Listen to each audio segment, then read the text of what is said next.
Okay, welcome back to Sports Weekend. I'm Raymond Tyler. It's Bruce Davenport. And we're talking about week one, the rest of week one, and the week that was in the NFL. Okay, the NFL got started, of course, on Thursday night. Thursday night it got started, and that was the Denver Broncos versus the Baltimore Ravens. Right. The Baltimore Ravens just came off of Super Bowl championship. Super Bowl. And listen, for those of you who don't remember, I remember seeing that Saturday night playoff game with Denver and Baltimore. Right. And there were like 30-something seconds left. I turned the TV off. I said, this game is over. Right. Next thing I know, I'm coming back from a party, and they're talking about Baltimore won. I thought they were high. I said, somebody at ESPN done got high. And, you know, so that was a crazy game. It was. So I guess it was kind of, you can't get revenge, though, on a loss like that on the first game of the season. Well, that wasn't revenge with Peyton Manning got. I don't know what you call it. Okay, so he got 7 touchdowns. My man with 7 touchdowns. I think that was the first quarterback to do that in 40 years. He tied the record. The record is 7, held by 6 different quarterbacks. Okay. And he got it in a barrage of ways. Let's see. He connected with 2 of his receivers, and then he connected with the great Wes Welker from my team, the Patriots. Okay. I don't even want to talk about that. 3 times. Julius Thompson, he connected 2 times, and then Demaryius Thompson 2 times. The way he spread the floor, the way he controlled the tempo of the game, it was like the old Peyton Manning, not the old Peyton Manning, but the Peyton Manning that we're used to. Okay. Everybody knows he has something to prove. You know, these different quarterbacks have been winning championships. His brother's been winning championships.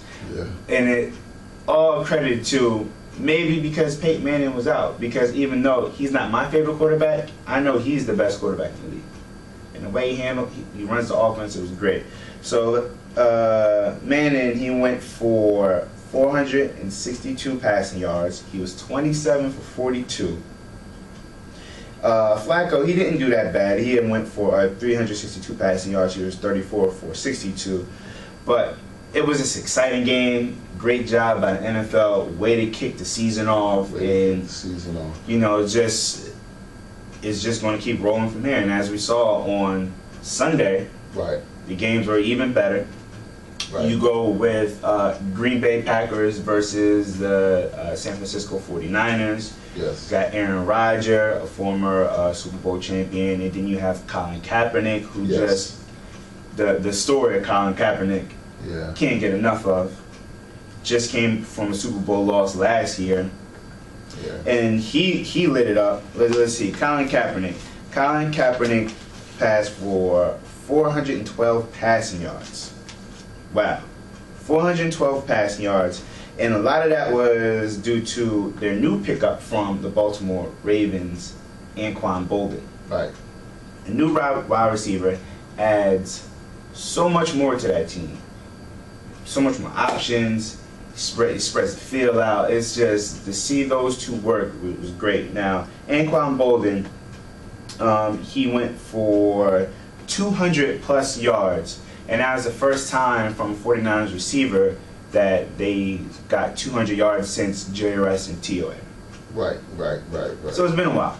It's been a while. But when you got players like Colin Kaepernick and, you know, Boldin, stuff like that happens. So you're hot on the Kaepernick stock right now? Yeah, because again, that's the new type of quarterback, that new style of playing. Right. You know. Well, the guy he replaced out in Kansas City, as I said before too, he won on Sunday as well and didn't do too bad. But I agree, Kaepernick is an upgrade. Yeah, definitely an upgrade.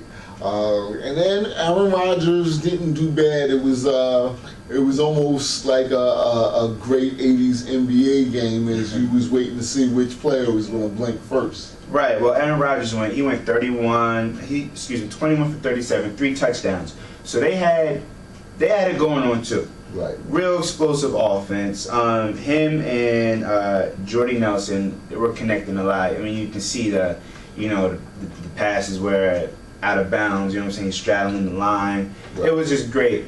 However, there's a little things to be concerned about on San Francisco's end because they got this win, but they were at home. Green Bay was on the road and still played that well. So even though I'm so happy for the 49ers and for Kaepernick, the Green Bay performed on the road this well. So what's going to happen when they're at home? Well, it's only week one. It's only week one, but what's going to happen when Green Bay goes home? They're going to play better. You play better. You play better at home. And, it's just, I just think the NFL did a good job. It's a good league this year. Oh, the week one games were magnificent, all of them. Even, all of them were. And we got some pretty good games coming up for next week. One game in particular, we have the Manning Bowl. Oh, yes. We have Eli and the Giants versus Peyton and the Broncos. Yes, and Big Brother is coming to Little Brother's town to claim his stake. Well, as you can say. You know what? As being a big brother and having a little brother, I would love to be a fly on the Manning wall. Right. Thanksgiving Day. Because there's some smack talking going on between those two. Of course. Little, and you see Peyton in the commercials. Yeah. You get a kind of feel for what kind of humor he has. Yeah. It might just be too much, man. Eli might just go eating. I'm in the garage. No. He's not eating. He got 2 Super Bowl rings. He's not eating the garage. He's not at the little people's table no more. Okay, he has to earn one. His first one was against Anyway, what's your prediction for the Manning Bowl? Which brother comes out with bragging rights on Peyton. Monday? Peyton. Yeah, something to prove. I really don't like to bet against Tom Coughlin after a loss. Right. So because of that, right, I'm going to pick the Giants. I think the Broncos ultimately have the better team, right, but I'm not betting against Tom Coughlin right now after a loss. He has personnel to actually go to the Super Bowl and win it again. Actually, every year they pretty much have the personnel to go and win. So, and they didn't win. They didn't even make the playoffs last year. So I think ultimately the Giants have to be a dark horse team. And with everything, all the mistakes they made against Dallas, they only lost by 5. But we were talking about Dallas. Exactly. Also, we have the Seattle Seahawks and the 49ers on Sunday. Right. 2 West Coast teams. I mean, two great quarterbacks. 2 great quarterbacks. As you can see the how they're hyping it up already. You see the commercials about how each quarterback said, "I'm gonna get to the NFL, beat you with my own player." So that's pretty cool.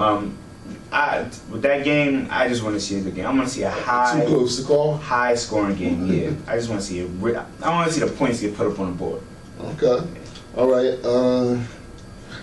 I'm going to make a bold prediction only because I got family out in Seattle who plays with this Seattle's band. Shout out to my cousin Craig. So I'm going to pick Seattle for that particular one. All right. And then we got the Monday night game. We have the Steelers and the Bengals. Yeah.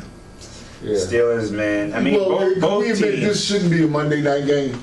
It shouldn't. I was looking at the ratings and the percentages of both teams. I mean, it's like going to see a JV game. Wow. Wow. And I'm sorry, but hey, every team has its slumps, But you know what? Our colleagues at ESPN are high on the Bengals. I'm not, because they're still the Bengals. Right. And you know what? I'm actually, again, because of the coach, I'm going to pick the Steelers for this one because I know Mike Tomlin has been using every cuss word in the book since Sunday. So no, Steeler coach is Mike Tomlin. What's the guy who looks like the porn star who was the coach before him? Yeah, I know who you're talking about. Steelers coaches, the Steelers are most dangerous after a loss. Well, they're about to be dangerous a lot of times this year, I tell you that. Okay. It might be the most dangerous team in the world. Shoot, after a loss then. Okay, all right, so I take it you're picking the Bengals for Monday night? Yeah, I'm going to pick the Bengals, man. Okay. All right, so this is Sports Weekend. Bruce Davenport, I'm Raymond Tyler. We're coming to you from the campus of Richard Stockton College, where clips of this will be heard on Friday, the weekend, South Jersey weekend.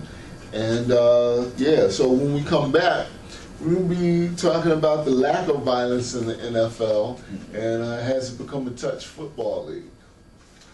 Stay tuned where you got it.